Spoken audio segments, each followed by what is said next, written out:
আসসালামু আলাইকুম বন্ধুরা, কেমন আছো সবাই? আশা করি অনেক ভালো আছো। আল্লাহর রহমতে আমরাও ভালো আছি। আজকে শুক্রবার ছিল, ছুটির দিন। খুব মজা করে কাটিয়েছি একসাথে সবাই।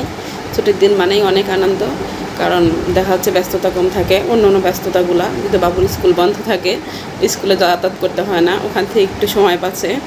আর সবথেকে ভালো লাগে বাবুর বাবা সারাদিন বাসাতে থাকে, নিজেও বাসাতে থাকি। একসাথে একসাথে সময় কাটাতে পারলে প্রিয় মানুষগুলোর সাথে অনেক ভালো লাগে।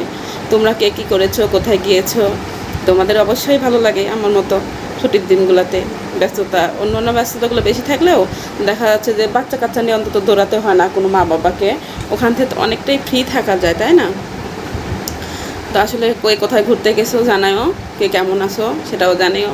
আমাদের খাওয়া দাওয়া অনেক আগে শেষ হয়ে গেছে রাত্রে। তোমরা সবাই খেয়েছো কিনা সেটাও জানাও। আর সবাই ভালো থেকো, সুস্থ থেকো, আমাদের সাথে থেকো। সবাইকে শুভরাত্রি। আল্লাহ হাফেজ।